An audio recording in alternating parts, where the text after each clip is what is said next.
Assalamualaikum warahmatullahi wabarakatuh. Perkenalkan, nama saya Ruli Revina, NPM 18110700085, kelas A, semester 4, mata kuliah Pendidikan Karakter Anak Usia Dini. Di sini saya akan menjelaskan secara singkat isi buku Pendidikan Karakter Usia Dini, Strategi Membangun Karakter di Usia Emas, yang ditulis oleh Agus Wibowo MPD dan diterbitkan oleh Pustaka Belajar. Nah, di dalam buku ini terdapat 4 bab. Yang pertama bab pendahuluan, yang kedua bab kedua yaitu tentang usia dini dan pendidikan usia dini, yang ketiga tentang orang tua dan pendidikan karakter usia dini, yang keempat tentang guru PAUD dan pendidikan karakter. Nah, bab 1 ini berisikan tentang usia dini. Usia dini itu adalah sering disebut dengan masa golden age atau usia keemasan, yang anak berusia dari anak usia 0 sampai 6 tahun. Nah, pada masa ini pertumbuhan dan perkembangan anak berkembang secara pesat. Maka oleh sebab itu peran orang tua sangat penting dalam pendidikan karakter usia dini tersebut. Nah, yang B ini adalah asupan gizi dan tumbuh kembang anak. Nah, asupan gizi ini juga sangat penting bagi tumbuh kembang anak. Gizi itu tidak hanya dari makanan saja, tapi dari internal, misalnya kasih sayang itu, kasih sayang, cinta dari orang tua. Dan asupan gizi ini terdiri dari protein, vitamin, karbohidrat, dan masih banyak lagi. Nah, apabila anak kekurangan protein atau gizi akan menyebabkan kuasioner atau penyakit, bisa gizi buruk atau cacingan, dan masih banyak lagi penyakit yang menghampiri apabila kekurangan gizi. Nah, tidak hanya kekurangannya, tetapi apabila kelebihan protein atau gizi akan menyebabkan obesitas juga bagi anak. Nah, selanjutnya ketika anak malas makan itu sebaiknya kita sebagai orang tua atau orang yang lebih dewasa tidak memaksakan anak dengan cara mencekokkan atau memaksa anak untuk menelan. Begitu juga. Nah, makanan yang bergizi juga terdapat dari sayuran, buah-buahan, air, roti, dan masih banyak lagi. Dan jangan sering anak makan makanan cepat saji yang mempunyai banyak pengawetnya. Nah, bab 2 tentang usia dini dan pendidikan usia dini. Usia dini tadi udah disebutkan sebelumnya, adalah usia di mana anak berumur dari 0 sampai 6 tahun, yang masanya sering disebut dengan golden age.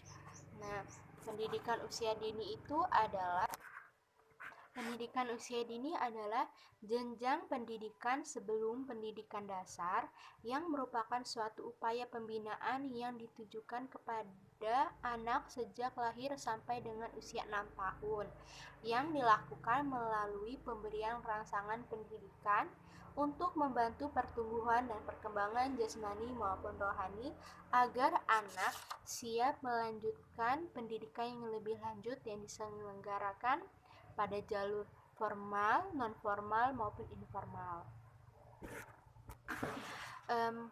Pada anak usia dini ini juga terdapat fase-fase perkembangan anak usia dini. Nah, fase-fase ini adalah tingkatan atau tahap-tahap yang harus dilalui oleh anak usia dini.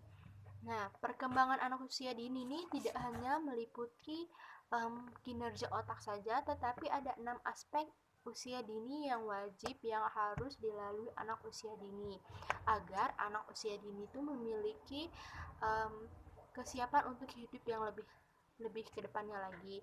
Nah, 6 aspek tersebut yang harus dilalui si anak adalah yang pertama adalah aspek perkembangan nilai agama dan moral, bahasa, seni, fisik motorik, sosial emosional, dan kognitif. Nah, tahap-tahapannya itu harus dilalui anak. Nah, di dalam pendidikan anak usia dini ini terdapat pendekatan-pendekatan pembelajaran di PAUD.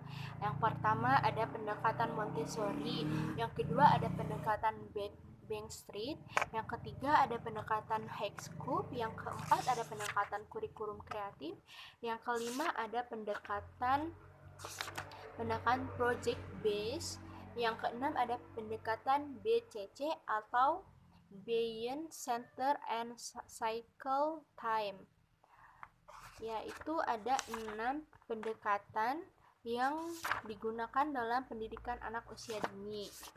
Selanjutnya ada beberapa nilai karakter yang wajib diberikan kepada anak usia dini. Nah, nilai-nilai karakter ini kita sebagai pendidik wajib memberikan contoh yang baik agar anak bisa menirukannya juga.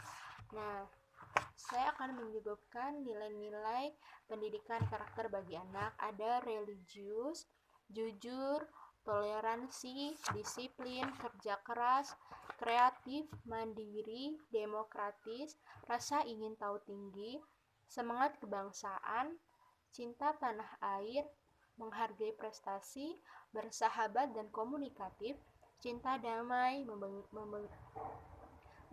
gemar membaca, peduli lingkungan, peduli sosial, tanggung jawab, berani mengambil resiko, berorientasi pada tindakan, kepemimpinan, kerja keras, jujur, disiplin, inovatif, pantang menyerah, realistis, komitmen, dan motivasi kuat untuk sukses.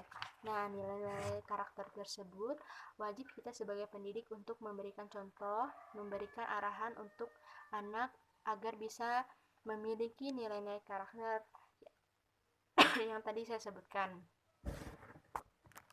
Selanjutnya di bab 3 ada orang tua dan pendidikan karakter. Yang pertama ada pola asuh karakter. Nah, di dalam buku ini terdapat 3 pola asuh. Yang pertama adalah pola asuh otoriter, adalah orang tua membuat hampir semua keputusan. Jadi semua keputusan di keluarga itu orang tua yang bilang alih. Dan anak-anak mereka dipaksa tunduk, patuh, dan tidak boleh bertanya lagi serta membantah. Terus yang kedua ada pola asuh demokratis. Di sini pola asuh bertolak belakang dengan pola asuh otoriter karena orang tua memberikan kebebasan kepada putra-putrinya untuk berpendapat dan menentukan masa depannya. Nah, pola asuh yang ketiga itu adalah pola asuh permisif. Pola asuh ini ciri-cirinya sebagai berikut. Orang tua memberikan kebebasan penuh pada anak untuk berbuat dominasi pada anak, sikap longgar atau kebebasan dari orang tua, dan tidak ada bimbingan dan pengarahan dari orang tua. Nah, jadi menurut saya pola asuh yang baik itu adalah pola asuh demokratis, karena pada pola asuh otoriter itu orang tua mengekang anak. Semua keputusan di tangan orang tua sehingga anak tidak bisa berkutik akan kemauan yang dia inginkan. Tadi itu pola asuh otoriter. Sedangkan pola asuh permisif ini orang tua itu sangat membebaskan anak untuk membuat keputusan sehingga tidak diberikan bimbingan atau arahan. Pola asuh yang baik itu adalah pola asuh demokratis, di mana orang tua tidak juga membebaskan, tidak juga mengekang, dan orang tua memberikan kebebasan, tetapi ada bimbingan dan arahan untuk anak, serta anak diberi waktu untuk berpendapat gitu. Jadi pola asuh demokratis ini orang tua dan anak ini saling bersangkutan gitu. Selanjutnya ada guru PAUD dan pendidikan karakter. Sosok guru PAUD yang ideal.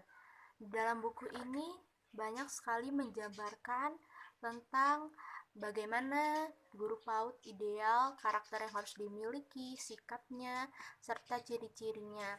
Dan di sini pun ada tugas guru PAUD, tugas utamanya yang pertama ada mendidik, membimbing, mengarahkan, melatih, menilai, serta mengevaluasi. Nah, kita sebagai pendidik juga harus memiliki karakter. Yang pertama, memiliki sikap perilaku yang mencerminkan rasa ingin tahu, semangat, kreatif, inovatif, empati, toleransi, pengertian, dan kasih sayang.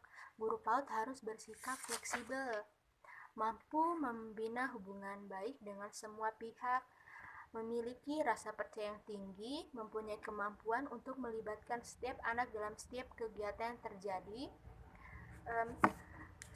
bersifat pembelajaran.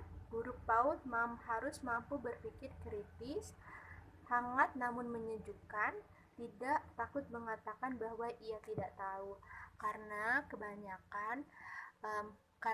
kebanyakan guru PAUD karena dia mengajar yang lebih bawah jauh umurnya dari kita, dia merasa semuanya tahu, padahal apabila kita berbicara atau mengajarkan sesuatu yang salah kepada anak akan mengingatnya dan menyimpannya dalam otak sampai besar, karena kita adalah pendidik pertama. Selanjutnya, sabar terutama kepada anak ketika berbuat kesalahan. Nah, itu secara singkat saya menjelaskan isi dari pendidikan karakter usia dini. Terima kasih.